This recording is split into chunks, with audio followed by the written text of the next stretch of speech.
కరీంనగర్లో సెన్సస్ 2027లో భాగంగా జనగణన కోసం గృహాల గుర్తింపు ప్రక్రియ ప్రారంభమైంది. ఇవాల్టి నుంచి 3 రోజుల పాటు జనగణన చేయాల్సిన గృహాలను గుర్తిస్తున్నారు. 6 బ్లాక్లకు ఒక సూపర్వైజర్ను నియమించి ఈ ప్రక్రియను నిర్వహిస్తున్నారు. ఇప్పటికే సెల్ఫ్ ఎన్యూమరేషన్ ప్రక్రియ పూర్తి కాగా చాలా వరకు ఎవరికీ అవగాహన లేక ఈ ప్రక్రియలో పాల్గొనలేదు. దీంతో ఎన్యూమరేటర్లే ఇంటింటికి వెళ్లి కుటుంబ వివరాలు, ఆ కుటుంబ పరిస్థితి, కుటుంబ సభ్యుల సంఖ్య వంటి దాదాపు 35 ప్రశ్నలతో కూడిన వివరాలు సేకరిస్తున్నారు. రైట్, కరీంనగర్ నుంచి డీటెయిల్స్ వెంకటేష్ అందిస్తారు. Venkatesh, over to you. Census 2027లో భాగంగా ఈ రోజు నుంచి ఇంటింటి జనగణన స్టార్ట్ అవుతుంది. ఏప్రిల్ 26 నుంచి నిన్నటి వరకు సెల్ఫ్ ఎన్యూమరేషన్ ప్రాసెస్కు ప్రభుత్వం అవకాశం కల్పించింది. అది పూర్తయిన తర్వాత ఈరోజు ఇంటి కుటుంబాల సంఖ్యను నిర్ధారించే ప్రక్రియ ప్రారంభమైంది. ఇప్పుడు చూడొచ్చు, మనకు ఒక టీం మనతో పాటు ఉన్నారు. ఈ 63 డివిజన్లోని జ్యోతినగర్ ఏరియాలో మనకు ఉన్నాం. ఇక్కడ ఈ సూపర్వైజర్ పరిధిలో 6 బ్లాకులు ఉన్నాయి. ఈ 6 బ్లాకులకు సంబంధించిన సర్వే టీం వీళ్ళంతా ఉన్నారు. నిజానికి వీళ్లకు ఏం చేయబోతున్నారు, ఈరోజు ఇంటింటికి వెళ్ళి తర్వాత జనగణన ప్రాసెస్ ఎట్లాంటి ఉపయోగాలు ఉన్నాయని తెలుసుకునేందుకు సూపర్వైజర్ సార్ ఉన్నారు. సార్, మీ పేరు? సార్, నా పేరు సలీం. నేను సూపర్వైజర్ సర్కిల్ 106 నాది, డివిజన్ 63 డివిజన్లో జ్యోతినగర్. ఈ రోజు రేపు ఎల్లుండి 3 రోజుల పాటు ఏం చేయబోతున్నారు సార్? ఈ 3 రోజులు మేము ప్రతి ఇంటికి వెళ్ళి ఇండ్ల లిస్టింగ్, అంటే హౌస్ లిస్టింగ్ చేసుకుంటాం. హౌస్ లిస్టింగ్ కోసం నంబర్స్ ఆడిస్తాం.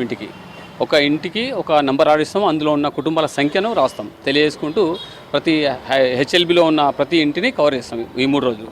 దాని తర్వాత 4వ రోజు మేము అప్పుడు డిజిటలైజేషన్ సెల్ ఫోన్లో ఆ డాటాను ఎంట్రీ చేస్తాం. మీరు ఈ జనగణన చేయడం కోసం మీకోసం ప్రభుత్వం ఏమేమి మెటీరియల్ ఇచ్చింది మీకు?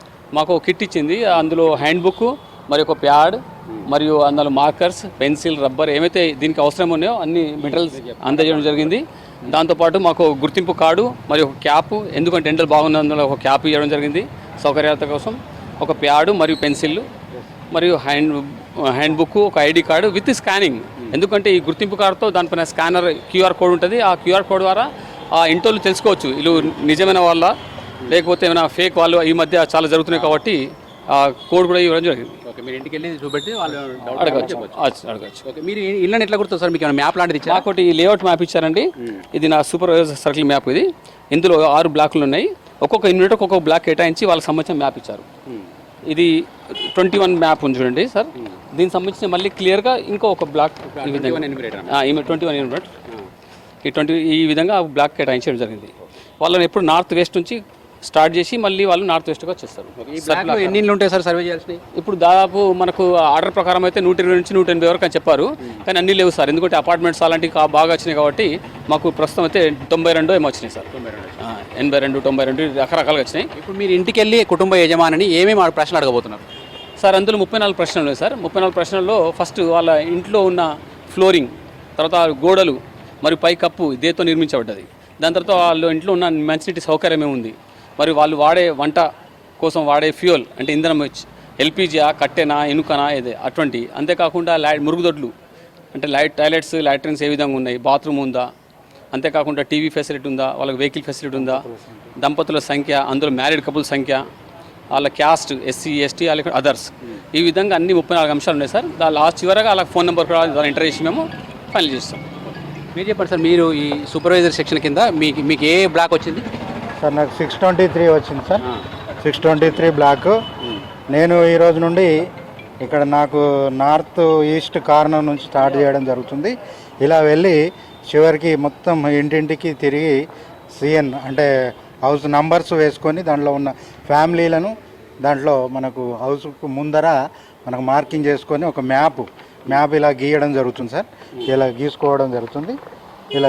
ఇలా గీసుకున్న తర్వాత 3 రోజుల తర్వాత నేను నాకు వచ్చినటువంటి గణన గృహాల సంఖ్య అది యాప్లో నమోదు చేసుకొని తర్వాత కుటుంబాల సంఖ్య వేసుకున్న తర్వాత 34 అంశాలు ఉంటాయి.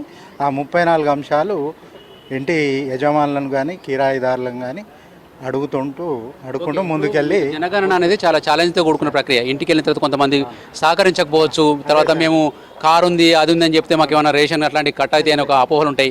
వాటి గురించి ఏం చెప్తారు? లేదు సార్, అలాంటి అపోహలు ఏముండదు.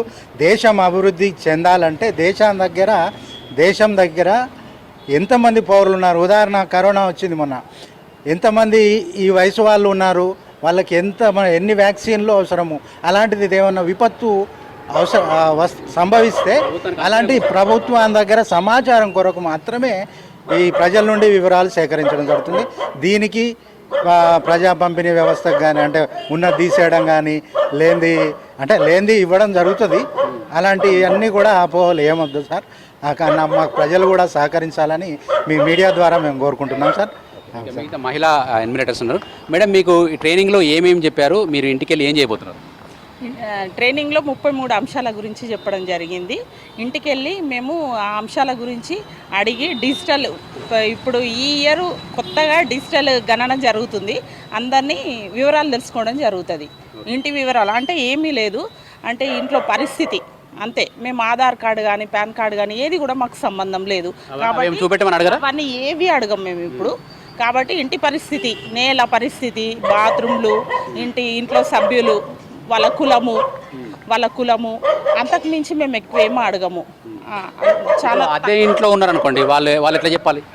అదే ఇక్కడ వచ్చి బతకడానికి వచ్చి ఇక్కడ ఇంట్లో కిరాయికుంటున్నారు, వాళ్ళ సొంత ఊరు ఉన్నది, అక్కడ చేసుకోవాలి ఇక్కడ చేసుకోవాలి, వాళ్ళ ఇష్టం. వాళ్ళు ఎట్లా చెప్తే మేము అట్లా రాసుకుంటాం. ఇందులో బలవంతం అనేది ఏం లేదు.